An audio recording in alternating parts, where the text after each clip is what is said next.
Assalamualaikum warahmatullahi wabarakatuh. Bismillah, alhamdulillah, wassalatu wassalamu ala rasulillah wa ala alihi wa ashabihi wa mawalah, amma ba'du. Jemaah sekalian yang dimuliakan Allah, jemaah salat maghrib Masjid Nurul Ikhlas melanjutkan seputar pembahasan dari surah Yusuf. Pada malam ini saya akan menyampaikan ayat yang ke-6 dari surah Yusuf. A'udzu billahi minasyaitonir rajim. وكذلك يجتبيك ربك ويعلمك من تأويل الأحاديث ويتم نعمته عليك وعلى آل يعقوب كما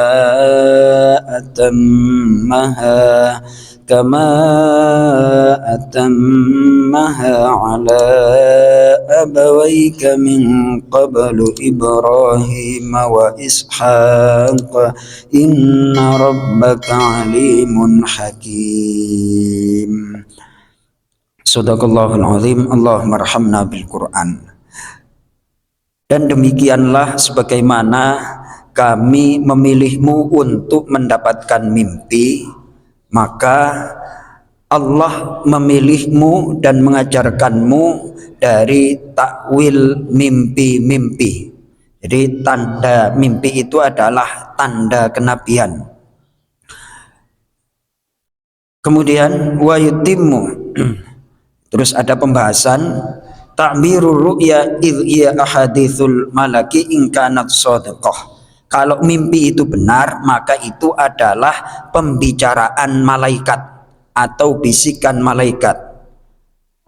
Wa ahadithun nafsi wasyaiton in kanat kadzibah.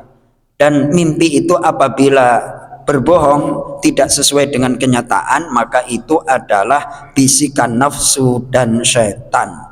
Nah, ini ceritanya Nabi Yusuf ketika mimpi melihat 11 bintang, matahari dan bulan itu adalah finnahar. Ketika tidur siang justru malah mendapatkan mimpi. Kemudian Allah juga menyempurnakan nikmatnya kepadamu wahai Nabi Yusuf dengan kebahagiaan dunia dan akhirat. Adapun kebahagiaan dunia adalah banyak anak, pembantu, pengikut, dan kelapangan dalam harta dan juga pangkat menjadi nabi. Kemudian diagungkan dihormati oleh manusia.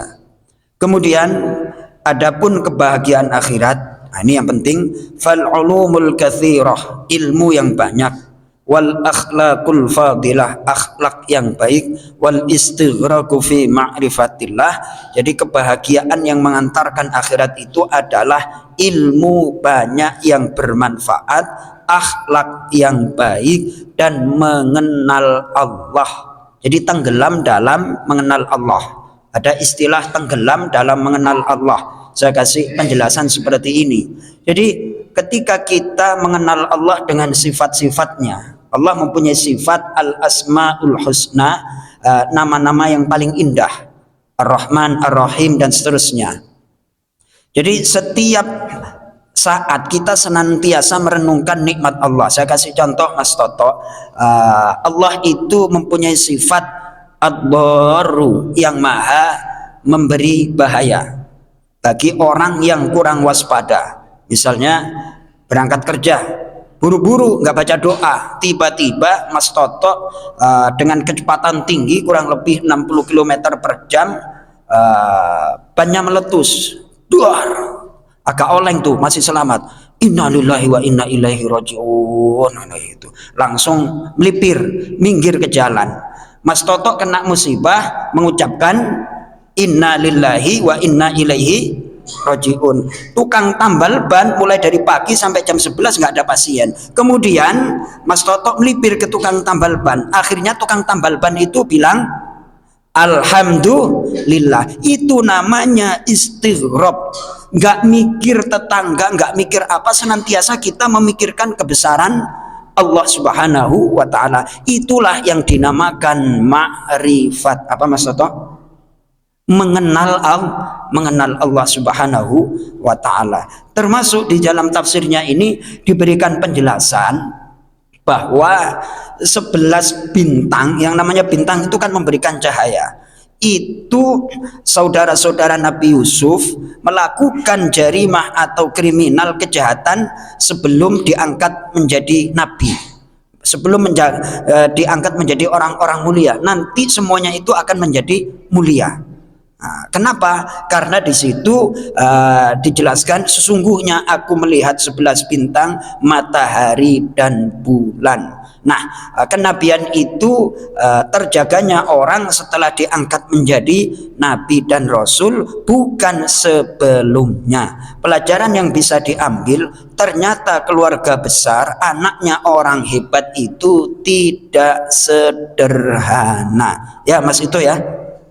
Anaknya hebat semuanya. Ternyata di antara anak-anak yang banyak hebat-hebat semuanya itu, ternyata ada pelajaran di dalam Al-Quran, ada yang kalah pamor. Kalau kalah pamor akhirnya apa? Dengki. Kalau dengki mudah digoda oleh setan. Kalau digoda oleh setan, jangankan orang lain, adiknya sendiri, saudara dari ayah itu mau dibunuh. Inilah pelajaran yang bisa diambil kalau kita mau mendekati Al-Quran. Jadi banyak hal, ini saya baru baca tafsir sedikit aja, itu sudah kemana-mana. Oh ternyata keluarga besar itu kelihatannya indah, kelihatannya tentrem, tapi di dalamnya itu penuh dengan contohnya adalah keluarga Nabi Yakub alaihissalam yang mempunyai anak 12. Dari istri pertama namanya Layya. Namanya siapa? Layya. Ibunya Nabi Yusuf itu namanya Rohil. Siapa? Rohil. Dalam bahasa Latin namanya Rahel. Terus diambil oleh orang-orang non muslim Rahel Maryam. Mas Toto anaknya nggak dipanggil, nggak dikasih nama Rahel, ya kan ketinggalan. Rahel itu namanya ibunya Nabi Yusuf alaihissalam, Rahel. Ya Mas itu ya. Nah, saya kalau punya cita-cita, kalau punya anak cewek, saya kasih nama Rahel, kan kayak itu biar keren. Ibunya Nabi Yusuf alaihissalam. Itulah pelajaran yang bisa kita ambil, bahwa disempurnakannya nikmat kepada Nabi Yusuf pertama adalah tentang masalah duniawi, yang masalah ukhrawi adalah baiknya akhlak. Jadi akhlak kita yang baik akan mengantarkan kita bahagia di akhirat. Mudah-mudahan bermanfaat. Assalamualaikum warahmatullahi wabarakatuh.